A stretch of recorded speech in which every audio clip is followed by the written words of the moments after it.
I must admit, there's a lot of things that I don't remember about my college years. After all, that's been a long time ago.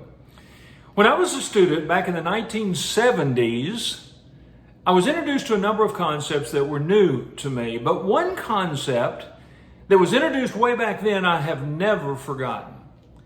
It was espoused by a gentleman by the name of Dr. Morris Massey. And Dr. Morris Massey, who I suppose was a behavioral psychologist, Dr. Morris Massey said at that time, and I'm repeating to you now, that you are what you were when. Specifically, what he was saying was that we are, human beings are what we were when we were 8 years old. He held that an individual's personality, an individual's values, an individual's motivation, drive, fears, concerns, whatever it may have been, for the most part were locked in to themselves as an individual based on what they'd experienced leading up to and at about 8 years of age. Now think about that for a second. My mother grew up in the Depression years of the early 30s and mid 30s, and that certainly impacted her for the balance of her life. I knew a number of people who were in their youth during Pearl Harbor, or when Pearl Harbor and World War II followed, and that certainly impacted them.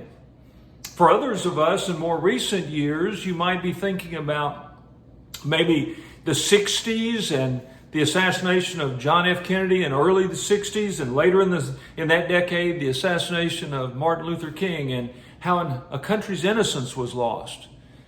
And maybe for the millennials among us, maybe it was 9/11 that most impressed us, and all that surrounded that, leading up to and following that, was what impacted and influenced us in terms of our values, our concerns, our hopes, our dreams, our fears, our anxieties, whatever it may be. Those were the situations that could have impacted someone way back when they were 8 years old.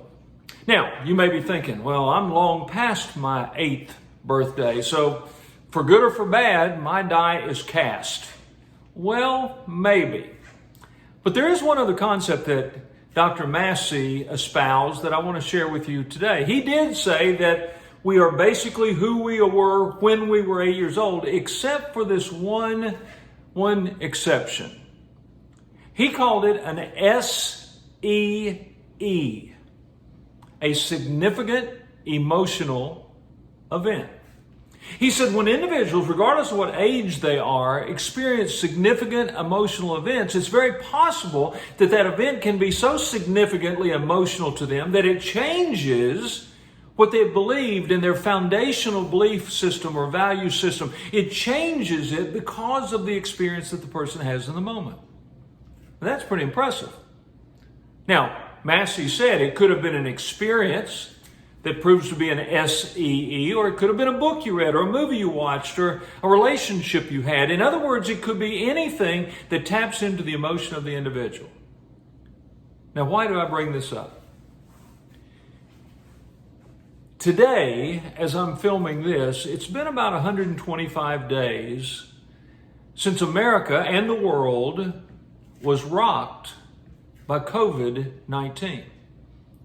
Almost literally overnight, people's lives changed. They were arrested in their thinking. They were taken out of the workplace. They were put in solitary confinement in their homes. There was any number of things that happened almost that quickly before they could even think about or process or plan for what might be the reality. Now, why is that so important to me that I'm sharing it with you today? Because one of these days, those employees are going to be coming back to work. Maybe they already have or will, but they may not be the same person that left 100 plus days ago. You see, COVID-19 and the experience of it, because it's different for everyone, but the COVID-19 experience may very well prove to be that significant emotional event where no longer does an employee feel like they want to be a part of a team in a physical location. Now they feel more comfortable being separated and isolated from that team. It may not be that they're quite so gregarious anymore. It may not be that they're ready to interact and engage other people quite so quickly. It's not because they're bad people. It's because they've had a significant emotional event. And that significant emotional event is something they're trying to process. They are, I am, maybe even you are. So what's my advice to leaders today? Well, it's basically the same advice that I've given leaders for the balance of my career. Get to know your followers. If you really want to know what motivates your followers, know your follower. In other words, spend time with them, talking to them, listening to them, observing them, figuring out by way of all of those techniques what it is that's driving their behavior today. And frankly, it shouldn't be that hard, because what's on people's minds normally comes out of their mouth or comes out by way of their behaviors. Now, I'm not here to tell you what to do, because if I tried to tell you what to do, frankly, I'd be wrong many times. Because why? Well, because people process information and circumstances and situations very differently. That's why we have to get to know and spend time with and interact with actively all of our followers, so that we can know what we can do in a customized format with each of our followers. You are what you were when, but you are what you are now, based on all that we're experiencing or will experience in the days ahead. As a leader, we've got to continue to recognize that our followers are changing, and therefore, so must we.